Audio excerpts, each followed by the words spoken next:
सबसे पहले हमारे YouTube चैनल को सब्सक्राइब करें और हर वीडियो की अपडेट और नोटिफिकेशन प्राप्त करने के लिए पास के बेल आइकन को क्लिक जरूर करें। नमस्कार दोस्तों, मैं हूं अजय चौधरी, आज आपके सामने फिर से एक नए वीडियो के साथ। और आज हम बात करेंगे रीट एग्जाम 2018 के बाल विकास और शिक्षा शास्त्र के जो यूनिट सेकंड है अधिगम, बहुत इम्पोर्टेंट। और इसमें इतने सिद्धांत हैं कि 100% क्वेश्चन आते हैं और 100% वो क्वेश्चन सही होते हैं अगर हमने थोड़ा सा भी उस चीज को ढंग से पढ़ा है। इस पूरी यूनिट के जितने भी सिद्धांत है वो मैं आपको सभी पढ़ाऊंगा, कैसे उनको याद करना है, एक भी क्वेश्चन आपका गलत नहीं होगा।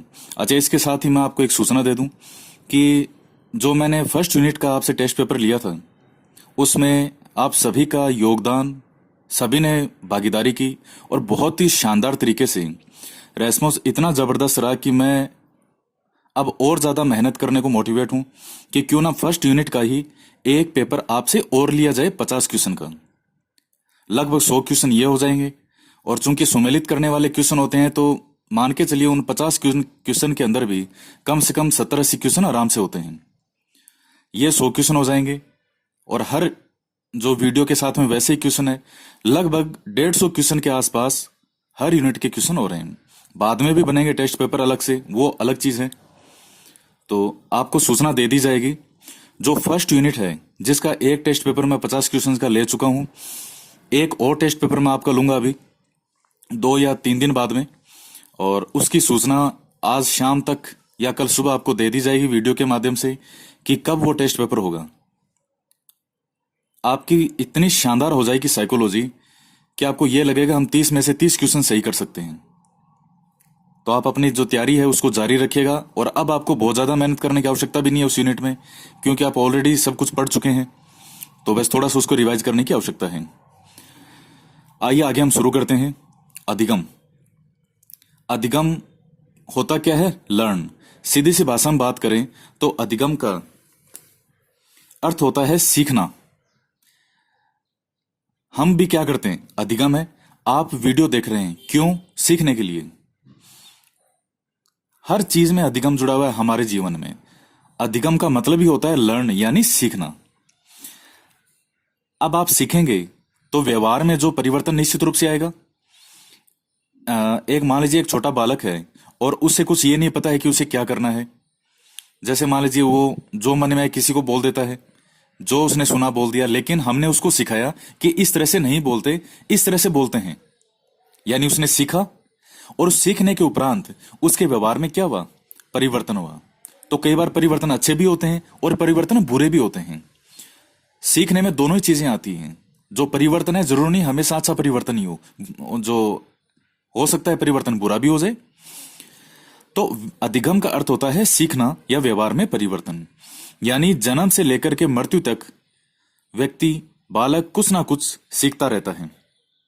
यानी हम कह सकते हैं कि जो अधिगम है वो एक प्रकार की मानसिक प्रक्रिया है, मानसिक क्रिया है। वो शारीरिक परिवर्तन अपनी जगह होते हैं, वो सीखना नहीं है, उसमें क्या सीखेगा वो? सब एक मानसिक प्रक्रिया है। पहले एक मूर्ख आदमी है, वो भी सीखने के बाद में विद्वान बन जाता है। तो सब कुछ मानसिक प्रक्रिया, जो क्रिया है उससे संबंधित है। अब उसके बाद में हम याद करेंगे इसकी डेफिनेशन को। परिभाषाएं हैं, बहुत इंपॉर्टेंट है। 100% एक डेफिनेशन तो अधिगम की यूनिट में से आती ही आती है, 100%। थोड़ा ध्यान से सुनिएगा। विलियम वुडवर्थ, इन्होंने क्या कहा है कि सीखना विकास की प्रक्रिया है। इन्होंने क्या टर्म यूज किया? प्रक्रिया, प्रक्रिया है। इनकी ही परिभाषा एक और है कि किसी भी ऐसी क्रिया को जो व्यक्ति के विकास में सहायक होती है उसे सीखने की संज्ञा दी जाती है। यानी इनमें देखिएगा एक चीज बार बार आ रही है और वो चीज है क्रिया या प्रक्रिया। अब देखिए यहां वुड, और वुड का मतलब क्या होता है? लकड़ी। मैंने आपको पहले भी जो वुडवर्थ की परिभाषा याद करवाई है उसमें बार बार लकड़ी टर्म यूज किया है। वुडवर्थ, वुड माने लकड़ी। अब ये मान लीजिए लकड़ी का पेड़ है।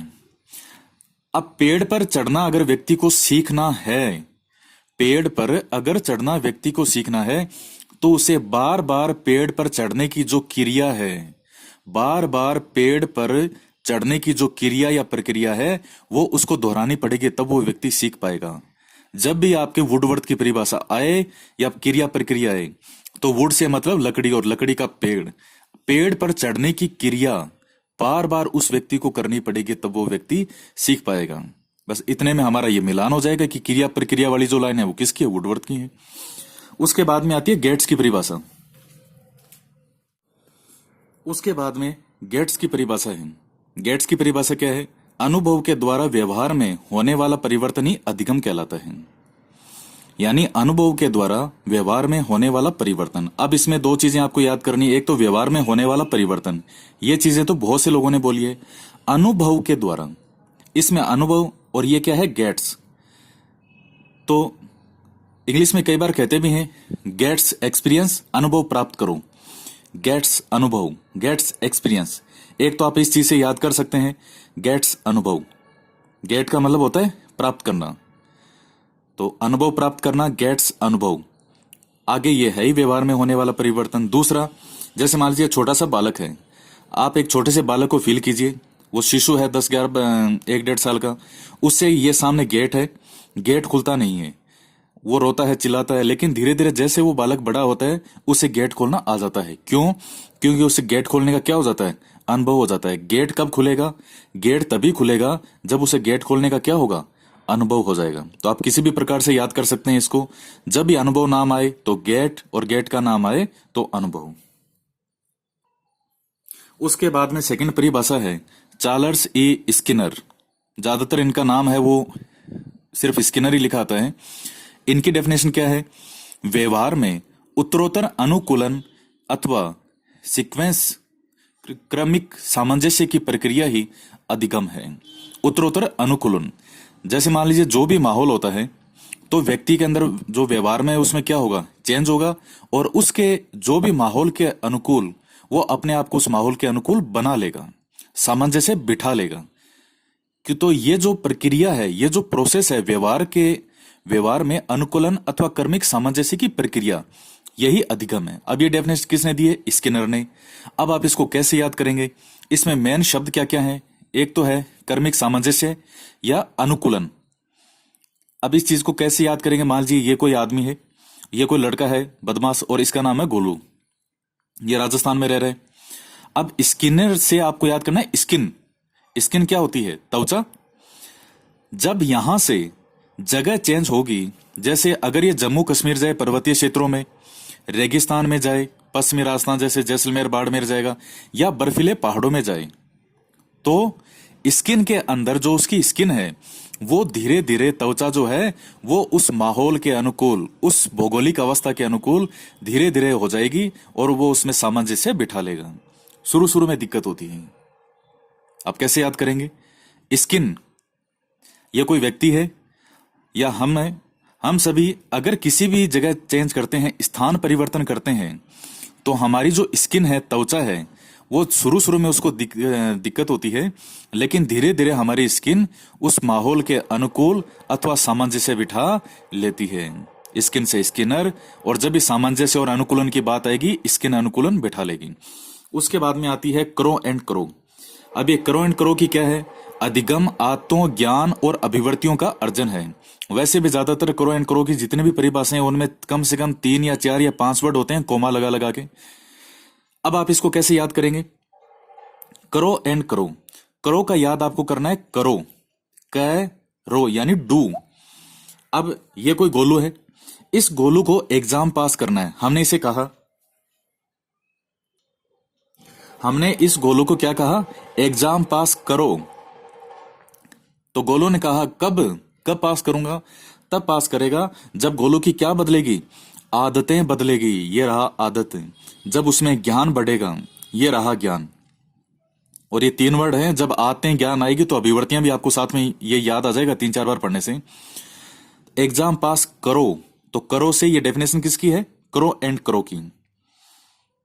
और एग्जाम पास करो, जब भी करो आए एग्जाम पास करो। कब पास करो? जब गोलू की क्या बदलेगी? आदतें बदलेगी और ज्ञान उसमें बढ़ेगा। अब उसके बाद में आता है गिलफोर्ड। उसके बाद में आता है गिलफोर्ड।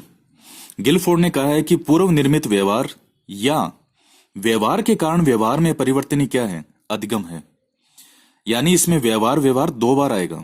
व्यवहार के कारण ही व्यवहार में परिवर्तन। अब आप इसको कैसे याद करेंगे? ये समझ लीजिए गिलफोर्ड गोलू ने फोड़ दिया। इस गिलफोर्ड को आप याद कीजिए, गोलू ने फोड़ दिया। गोलू ने किसी को क्यों फोड़ दिया? क्योंकि उसके सामने वाले का व्यवहार अच्छा नहीं था। तब गोलू के व्यवहार में भी परिवर्तन आ गया। गोलू ने किसी को फोड़ दिया। जब भी गिलफोर्ड नाम आए तो गोलू ने किसी को फोड़ दिया। क्यों फोड़ दिया? अच्छा बच्चा है लेकिन फिर भी फोड़ दिया। क्यों? क्योंकि सामने वाले का जो व्यवहार है वो कैसा था? अच्छा नहीं था। इसलिए गोलू का जो व्यवहार है उसमें भी परिवर्तन आ गया। व्यवहार व्यवहार आपको 2 बार याद करना है इसमें। व्यवहार के कारण व्यवहार में परिवर्तन। उसके बाद में नेक्स्ट डेफिनेशन है किंग्सले और गेरी। किंग्सले और गेरी अब क्या है? इनकी डेफिनेशन है अभ्यास के फलस्वरूप नवीन तरीके से व्यवहार में परिवर्तन लाने की प्रक्रिया ही अधिगम है। क्या कहा इन्होंने? अभ्यास के फलस्वरूप। इनमें जो मेन टर्म होती है वो है अभ्यास। अब आपको कैसे याद करना है? किंग्सले में पहला वर्ड क्या है? किंग का क्या नाम है? किंग गेरी। अब जो किंग है, किंग में परिवर्तन कब आएगा? जब वो अभ्यास करेगा। जब भी अभ्यास नाम आए तो अभ्यास करता कौन है? किंग अभ्यास करता है। जैसे जो मौर्य साम्राज्य की बात करें, चंद्रगुप्त मौर्य है और उसके गुरु थे चाणक्य। तो चाणक्य ने चंद्रगुप्त को अभ्यास कराया, तब वो क्या बना? किंग बना। जैसे भी हो, किंग है, अभ्यास करता है। इस तरीके से हमें इसको याद करना है। अब है अधिगम को प्रभावित करने वाले तत्व। देखिए इस वीडियो के लास्ट में हम इंपॉर्टेंट जो क्वेश्चन है वो करेंगे और देखते हैं आपको कितनी परिभाषाएं याद रहती है। कुल 5 क्वेश्चन है, तो जहां तक मेरा मानना है आपके 5 में से 5 नंबर आने चाहिए। और प्लीज वीडियो को लाइक जरूर कीजिएगा, शेयर कीजिए और आपके कितने क्वेश्चन सही हुए ये भी आपको कमेंट बॉक्स में जरूर लिखना है। अब देखिए अधिगम यानी सीखने को प्रभावित करने वाले तत्व कौन कौन से हैं, ये एक बार पढ़ने की आवश्यकता ही नहीं। आप खुद सोचिए कि अगर हमें कुछ सीखना है तो हमारे उस सीखने को प्रभावित कौन कौन करेगा? हमारी बुद्धि क्या ये करेगी प्रभावित? बिल्कुल करेगी। किसी विद्यार्थी की बुद्धि तेज होती है, किसी की धीरे होती है। जो चीज कोई 1 घंटे में सीख सकता है वो दूसरा विद्यार्थी उस चीज को 2 घंटे में सीखता है। आयु, जिस समय बालक की आयु जो है, बालक सबसे ज्यादा सीख सकता है। जैसे जैसे आयु बढ़ती है व्यक्ति के अंदर सीखने की जो क्षमता है वो कम होती जाती है। अभिक्षमता और अभिवृत्ति, ये देखिए ये 2 टर्म होती है, अभिक्षमता और अभिवृत्ति। दोनों में फर्क है। क्या फर्क होता है? एक तो होता है एप्टीट्यूड और एक होता है एटीट्यूड। जब नेट के एग्जाम में थे, यूजीसी नेट के, उसमें मैंने इनको डिटेल में काफी समझाया था। यहां थोड़ा सा बता देता हूं। जब हमारा जन्म होता है तो जन्म के साथ ही हमारे अंदर कुछ विशेष योग्यताएं होती हैं। जैसे सचिन तेंदुलकर है, उनको भगवान कहा जाता है क्रिकेट का। अब जरूरी नहीं कि हर व्यक्ति सचिन जितनी मेहनत करेगा तो वो सचिन बन जाएगा। क्यों? सचिन के अंदर जो क्रिकेट है वो जन्म से कूट कूट के भरा हुआ है। एक मान लीजिए कोई शिक्षक है तो किसी व्यक्ति के अंदर शिक्षक का गुण कूट कूट के भरा हुआ है। जैसे एपीजे अब्दुल कलाम है, वो भले ही देश के राष्ट्रपति रही हो, मिसाइल मैन हो, साइंटिस्ट हो, लेकिन आज भी जो उनकी सबसे ज्यादा पहचान है वो एक शिक्षक के रूप में है। जन्म से ही जो हमारे अंदर एक गुण होता है उसे हम कहते हैं अभिक्षमता। और अभिवृत्ति, हमारे आसपास के माहौल से हम जो गेट प्राप्त करते हैं, जो सीखते हैं, जो हमारे व्यवहार में परिवर्तन है, उसे कहा जाता है अभिवृत्ति। ये सब प्रभावित करेंगे।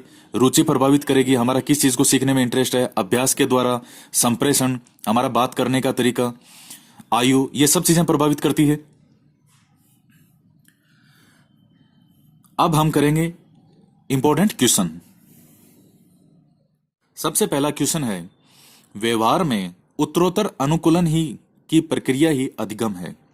व्यवहार में उत्तरोत्तर अनुकूलन की प्रक्रिया ही अधिगम है। ऑप्शन देखने की आवश्यकता ही नहीं है, ऑप्शन मत देखिए चाहिए।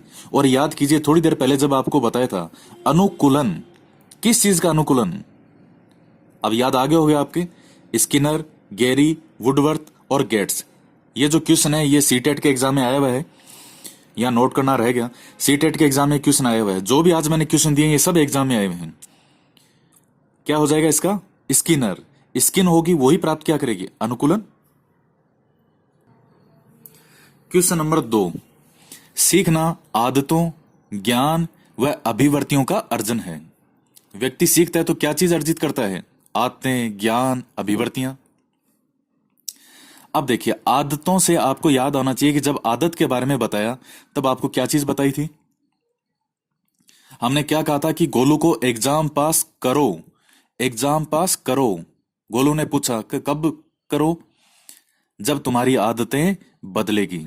याद कीजिए, वुडवर्थ, करो एंड करो और गेट्स। तो आप हिंट समझ गए होंगे, करो एंड करो। तीसरा क्वेश्चन है, सीखने या अधिगम शब्द में वातावरण संबंधी आवश्यकताओं की पूर्ति के लिए व्यवहार में होने वाले सभी प्रकार के परिवर्तन सम्मिलित हैं। ये जो डेफिनेशन है ये किसके द्वारा दी गई है? ये मैंने इसमें नहीं बताई थी, ये एक एक्स्ट्रा क्वेश्चन दिया है आपको। क्या होगा इसमें? करो एंड करो, वुडवर्थ, मर्फी और थॉर्नडाइक। तो इसका राइट आंसर हो जाएगा सी, मर्फी। नेक्स्ट क्वेश्चन है,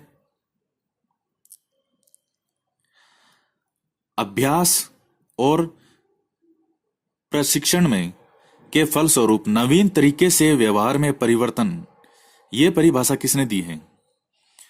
अभ्यास और प्रशिक्षण के फलस्वरूप, जब यह अभ्यास टर्म आई थी तब याद कीजिए मैंने आपको किस व्यक्ति की परिभाषा बताई थी? ये अभ्यास, कौन है जो अभ्यास करेगा?